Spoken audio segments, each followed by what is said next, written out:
ان اللہ و ملائکتہ یصلون علی النبی یا ایھا الذین آمنوا صلوا علیہ وسلموا تسلیما صلو علی الحبیب الصلاۃ والسلام علیک یا سیدی یا رسول اللہ وعلی آلک و اصحابک یا سیدی یا حبیب اللہ الصلاۃ والسلام علیک یا سیدی یا نبی اللہ وعلی آلک و اصحابک یا سیدی یا نور اللہ سبحان ربک رب العزت عما یصفون وسلام علی المرسلین والحمد للہ رب العالمین والصلاۃ والسلام علی سید المرسلین اما بعد فاعوذ باللہ من الشیطان الرجیم بسم اللہ الرحمن الرحیم۔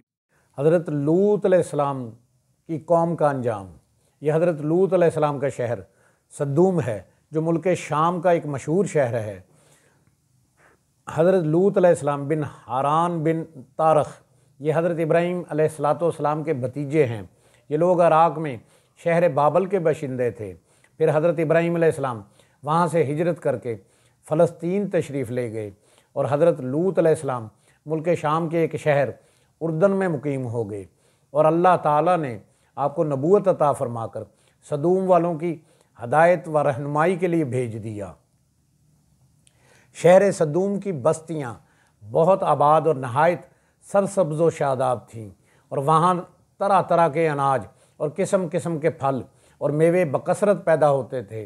شہر کی خوشحالی کی وجہ سے اکثر جا بجا لوگ مہمان بن کر ان آبادیوں میں آیا کرتے تھے، اور شہر کے لوگوں کو ان مہمانوں کی مہمان نوازی کا بار اٹھانا پڑتا تھا۔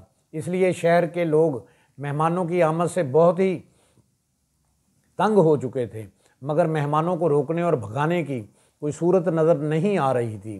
اس ماحول میں ابلیس لعین ایک بوڑھے کی صورت میں نمودار ہوا اور ان لوگوں سے کہنے لگا کہ اگر تم لوگ مہمانوں کی آمد سے نجات چاہتے ہو تو اس کی یہ تدبیر ہے کہ جب بھی کوئی مہمان تمہاری بستی میں آئے تو تم لوگ زبردستی اس کے ساتھ بدفعلی کرو۔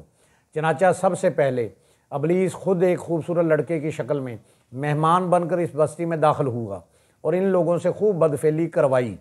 اس طرح یہ فعل بد ان لوگوں نے شیطان سے سیکھا۔ پھر رفتہ رفتہ اس برے کام میں یہ لوگ اس قدر اس کے عادی بن گئے کہ عورتوں کو چھوڑ کر مردوں سے اپنی جنسی خواہش پوری کرنے لگے۔ چنانچہ حضرت لوط علیہ السلام نے ان لوگوں کو اس فعل بد سے منع کرتے ہوئے اس طرح واعظ فرمایا، اپنی قوم سے کہا، وہ بے حیائی کرتے ہو جو تم سے پہلے جہان میں کسی نے نہ کی کہ تم مردوں کے پاس شہوت سے جاتے ہو عورتوں کو چھوڑ کر، بلکہ تم لوگ حد سے گزر گئے۔ حضرت لوط علیہ السلام کے اس اصلاحی اور مصلحانہ واعظ کو سن کر ان کی قوم نے نہایت بے باکی اور انتہائی بے حیائی کے ساتھ کہا، اس کو قرآن پاک کی زبان میں سے سنیے۔ اور اس قوم کا کچھ جواب نہ تھا مگر یہی کہنا کہ ان کو اپنی بستی سے نکال دو، یہ لوگ تو پاکیزگی چاہتے ہیں۔ جب قوم لوط کی سرکشی اور بدفعلی قابل ہدایت نہ رہی تو اللہ تعالیٰ کا عذاب آ گیا۔ چنانچہ حضرت جبرائیل علیہ السلام چند فرشتوں کو ہمراہ لے کر آسمان سے اتر پڑے۔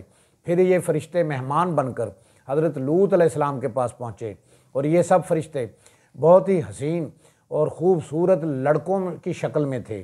ان مہمانوں کے حسن و جمال کو دیکھ کر اور قوم کی بدکاری کا خیال کر کے حضرت لوط علیہ السلام بہت ہی زیادہ فکر مند ہوئے۔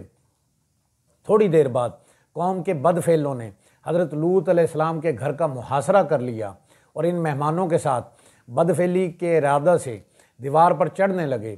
حضرت لوط علیہ السلام نے نہایت دل سوزی کے ساتھ ان لوگوں کو سمجھانا چاہا اور اس برے کام سے منع کرنا شروع کر دیا، مگر یہ بدفعل اور سرکش قوم اپنے بیہودہ جواب اور برے اقدام سے باز نہ آئی تو آپ اپنی تنہائی اور مہمانوں کے سامنے رسوائی سے تنگ دل ہو کر غمگین اور رنجیدہ ہو گئے۔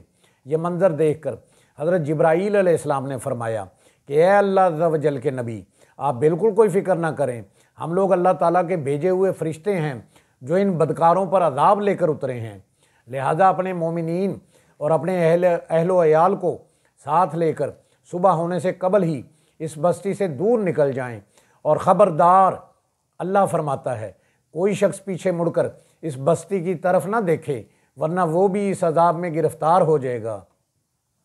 چنانچہ حضرت لوط علیہ السلام اپنے گھر والوں اور مومنین کو ہمراہ لے کر بستی سے نکل گئے۔ پھر حضرت جبرائیل علیہ السلام نے اس شہر کے 5 بستیوں کو اپنے پروں پر اٹھا کر آسمان کی طرف بلند ہوئے اور پھر اوپر جا کر ان بستیوں کو الٹ دیا۔ یہ آبادیاں زمین پر گر کر چکنا چور ہو کر زمین پر بکھر گئیں۔ پھر کنکر کے پتھروں کا مینہ برسا اور اس زور سے آسمان سے سنگ باری ہوئی کہ قوم لوط کے تمام لوگ مر گئے اور ان کی لاشوں کے بھی ٹکڑے ٹکڑے ہو کر بکھر گئے۔ عین اس وقت جب کہ یہ شہر الٹ پلٹ ہو رہا تھا، حضرت لوط علیہ السلام کی ایک بیوی جس کا نام والا تھا، جو در حقیقت ایک منافقہ عورت تھی اور قوم کے بدکاروں سے محبت رکھتی تھی، اس نے پیچھے مڑ کر دیکھ لیا اور یہ کہا، ہائے رے میری قوم، یہ کہہ کر کھڑی ہو گئی۔ پھر عذاب الہی کا ایک پتھر اس کے اوپر بھی گر گیا اور وہ بھی موقع پر ہلاک ہو گئی۔ چنانچہ قرآن پاک میں اللہ تعالیٰ کا ارشاد ہے، تو ہم نے اسے اور اس کے گھر والوں کو نجات دی، مگر اس کی عورت وہ رہ جانے والوں میں ہوئی، اور ہم نے ان پر ایک مینہ برسایا، تو دیکھو کیسا انجام ہوا مجرموں کا۔ جو پتھر اس قوم پر برسائے گئے وہ کنکروں کے ٹکڑے تھے، اور ہر پتھر پر اس شخص کا نام لکھا ہوا تھا جو اس پتھر سے ہلاک ہوا۔ اس واقعے سے معلوم ہوا کہ لواطت کس قدر شدید اور ہولناک گناہ کبیرہ ہے کہ اس جرم میں قوم لوط کی بستیاں الٹ پلٹ کر دی گئیں اور مجرمین پتھراؤ کے عذاب سے مر کر دنیا سے نیست و نابود ہو گئے۔ ایک قول ہے، حضرت سلیمان علیہ السلام نے ایک مرتبہ ابلیس لعین سے پوچھا کہ اللہ تعالیٰ کو سب سے بڑھ کر کون سا گناہ ناپسندیدہ ہے؟ تو ابلیس نے کہا کہ سب سے زیادہ اللہ تعالیٰ کو یہ گناہ ناپسند ہے کہ مرد مرد سے بد فعلی کرے اور عورت عورت سے اپنی خواہش پوری کرے، اور حدیث ہے کہ عورت کا عورت سے اور مرد کا مرد سے بد فعلی گناہ کبیرہ ہے۔ اللہ پاک سے دعا ہے جن سے وہ پیار کرتا ہے ہمیں ان کا ادب عطا کرے، اپنے نیک بندوں کی صحبت عطا فرمائے، ہمیں باادب بعمل عاشق رسول بنائے۔ اللہ کریم ہمیں راہ حق پر چلنے کی، حق بات کہنے کی، سننے کی اور اس پر عمل کرنے کی توفیق عطا فرمائے۔ ہم سب کی جان آقا کریم صلی اللہ علیہ وآلہ وسلم کا فرمان عالی شان ہے، جو شخص میری امت میں نیکی پھیلائے یا اچھی بات پہنچائے، اللہ اس سے پیار کرتا ہے اور جنت اس کا مقدر ہے۔ گناہ گار ہیں، بدکار ہیں، سیاہ کار ہیں میرے مولا، جو بھی ہیں تیرے محبوب کی امت میں سے ہیں۔ یا الہی کر کرم کروا کرم، دونوں جہاں میں رکھ شرم۔ جس کسی نے بھی دعا کے واسطے یا رب کہا، کر دے پوری آرزو ہر بے کس و مجبور کی۔ جس کسی نے بھی دعا کے واسطے یا رب کہا، کر دے پوری آرزو ہر بے کس و مجبور کی۔